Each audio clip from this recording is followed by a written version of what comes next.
से बहुत सारे रेगुलर व्यूअर्स हैं जो हमारी कहानियां देखते तो हैं, लेकिन आपने चैनल को सब्सक्राइब नहीं किया है। अगर आप भी उन 85% लोगों में से एक हैं, तो जल्दी से सब्सक्राइब बटन दबाओ। और हाँ, लेटेस्ट थ्रिलिंग क्राइम स्टोरीज की नोटिफिकेशंस के लिए बेल आइकन दबाना मत भूलना। Hello kitty murder case. मई 1999। हांगकांग के एक पुलिस स्टेशन में बैठे सारे ऑफिसर्स हर रात की तरह अपना काम कर रहे थे। तभी 14 साल की एक लड़की चिल्लाती हुई पुलिस स्टेशन के अंदर घुसी और पुलिस वालों से मदद मांगने लगी। वो लड़की, जिसका नाम लॉ मिंग फोंग था, डर से कांप रही थी और बस यही बोलती जा रही थी कि कई दिनों से उसको एक लड़की का भूत परेशान कर रहा है, जिसके पूरे शरीर में इलेक्ट्रिक वायर्स घुसी हुई हैं और जिस पर ढेर सारे टॉर्चर के घाव हैं। पुलिस को उसकी बातों पर बिल्कुल भी यकीन नहीं हुआ और वो उसे समझाने लगे कि ये सब उसका वहम है। लॉ और भी ज्यादा रोने लगी और कहने लगी कि ये उसका वहम नहीं है, क्योंकि जिस लड़की का भूत उसे दिख रहा है, उसे उसी ने 3 लोगों के साथ मिलकर मारा है। उसने कहा कि उसे यह भी पता है कि उसकी लाश कहां है। लॉ पुलिस वालों को एक बंद पड़े खाली अपार्टमेंट में ले गई, पर वो अपार्टमेंट बाकी अपार्टमेंट्स की तरह नहीं था, क्योंकि वहां हर जगह हेलो किटी की चीजें रखी हुई थीं। हेलो किटी दुनिया में एक बहुत ही फेमस कार्टून कैरेक्टर है, जिसे करोड़ों लोग फॉलो करते हैं। उसकी कई डॉल्स, कपड़े, टॉयज मार्केट में अवेलेबल हैं और उन्हीं टॉयज में से एक हेलो किटी मरमेड का बड़ा सा सॉफ्ट टॉय उस अपार्टमेंट में बिस्तर पर पड़ा था। पुलिस ने जब वो सॉफ्ट टॉय देखा तो उन्हें ये सब एक घिनौना मजाक लगा, लेकिन जब उन्होंने उस डॉल को उठाया और उस हेलो किटी का सर हटाया तो उन्हें उसके अंदर एक इंसानी स्कल यानी एक सड़ती हुई खोपड़ी मिली। पुलिस को आखिरकार लॉ की बातों पर विश्वास हो गया। लॉ ने फिर पुलिस को फैन मैन यी, यानी जिस लड़की का सर उस डॉल में था, उसकी पूरी कहानी बताई। एक ऐसी कहानी जिसे सुनकर पुलिस तक को घिन आने लगी, क्योंकि कई सारे खूंखार केसेस सॉल्व करने के बाद भी उन्होंने ऐसा टॉर्चर से भरा केस कभी नहीं देखा था।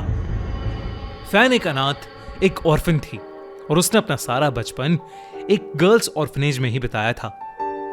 पर जैसे ही वो 15 साल की हुई, उसे एक एज रूल की वजह से वो ऑर्फनेज छोड़ना पड़ा और वो अचानक ही बेघर हो गई। बेघर होने की वजह से फैन पैसे कमाने के लिए एक सेक्स वर्कर बन गई और वही काम करते करते ड्रग्स की आदत हो गई। इसी बीच उसकी मुलाकात एक ड्रग डीलर नकची यून से हुई, जिसने उससे शादी कर ली। शादी के 2 साल के अंदर उनका एक बेटा हुआ। नकची फैन को बहुत मारता था। अपने बेटे को अच्छी जिंदगी देने के लिए उसने अपने हस्बैंड को और साथ ही साथ अपने काम को भी छोड़ने का डिसाइड किया। लेकिन 17 मार्च 1999 को फैन की पूरी दुनिया बदल गई, क्योंकि उस दिन दोपहर में एकदम से 3 लड़के उसके घर में घुसे और उन्होंने फैन को किडनैप कर लिया। दरअसल वो लोग लॉ के 30 साल के बॉयफ्रेंड चैन के गैंग मेंबर्स थे। उन्होंने फैन को इसलिए किडनैप किया क्योंकि कुछ महीने पहले एक रात को फैन ने चैन, जो कि उसका रेगुलर कस्टमर था, उनकी एक मीटिंग के वक्त उसका वॉलेट चुरा लिया था, जिसमें 4000 हांगकांग डॉलर्स थे। चैन को जब ये पता चला तो उसने फैन को बहुत मारा और पैसे लौटाने के लिए 1 महीने का टाइम दिया। फैन ने किसी तरह पैसे जमा करके उसे वो पैसे वापस दे दिए, लेकिन चैन को अब और 10,000 डॉलर्स इंटरेस्ट के तौर पर चाहिए थे, जो फैन के पास नहीं थे। तो चैन और उसके गैंग वालों ने फैन को किडनैप कर लिया ताकि वो उसको सेक्स वर्कर की तरह यूज करके अपने इंटरेस्ट का पैसा वापस ले सकें। लॉ को लगा था कि फैन के साथ भी चैन और उसके दोस्त वही करेंगे जो बाकी लड़कियों के साथ करते थे और पैसे वापस मिलते ही वो लोग उसे छोड़ देंगे। लेकिन ऐसा नहीं हुआ। वो लोग उसे उसी फ्लैट में लेकर गए जहां पर हर तरफ हेलो किटी का सामान पड़ा था। उस फ्लैट में वो अपनी फ्रस्ट्रेशंस और गुस्सा उस पर निकालते थे और उसको फिजिकली अब्यूज भी करते थे।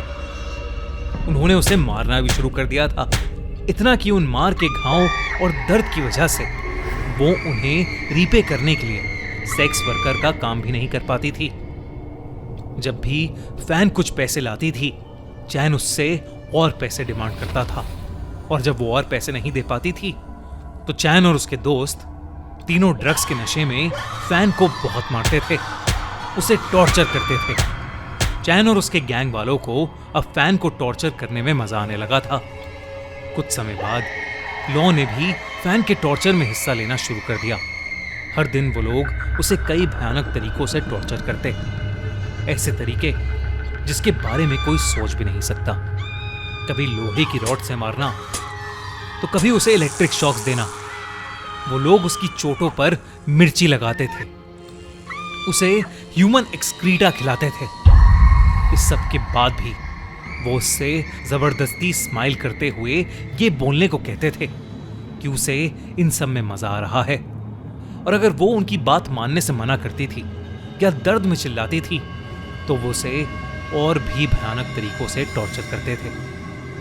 जब फैन की कई दिनों तक कोई खबर नहीं आई तो फैन के हस्बैंड ने उसे ढूंढने की कोशिश की, लेकिन वो उसे कहीं नहीं मिली।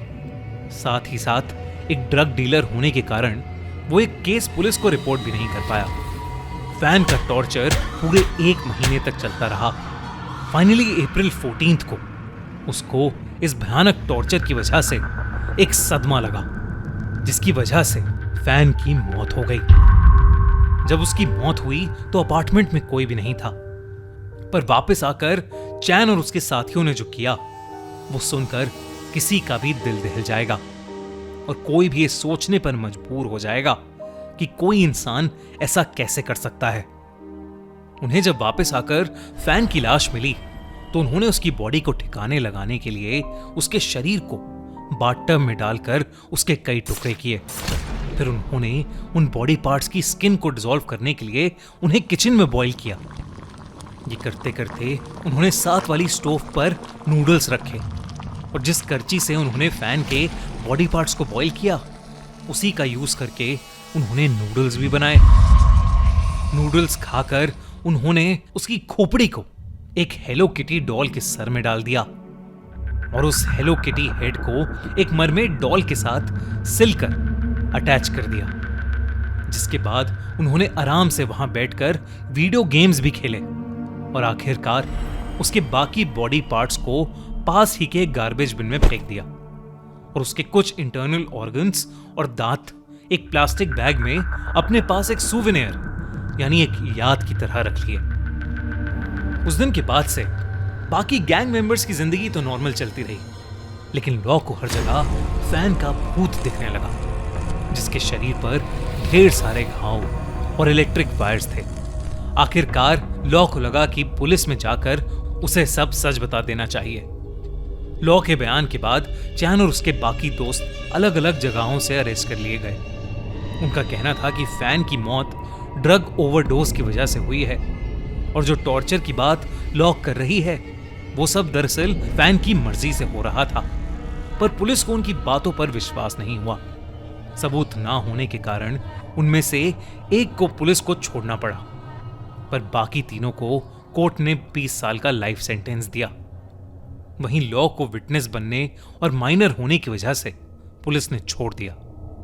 दोस्तों, ऐसे क्रिमिनल्स के लिए क्या 20 साल का लाइफ सेंटेंस काफी है? हमसे कमेंट्स में अपने थॉट्स जरूर शेयर कीजिए, और ऐसी ही दिल दहला देने वाली क्राइम स्टोरीज के लिए सब्सक्राइब करिए द क्राइम शो बाय खूनी मंडे को।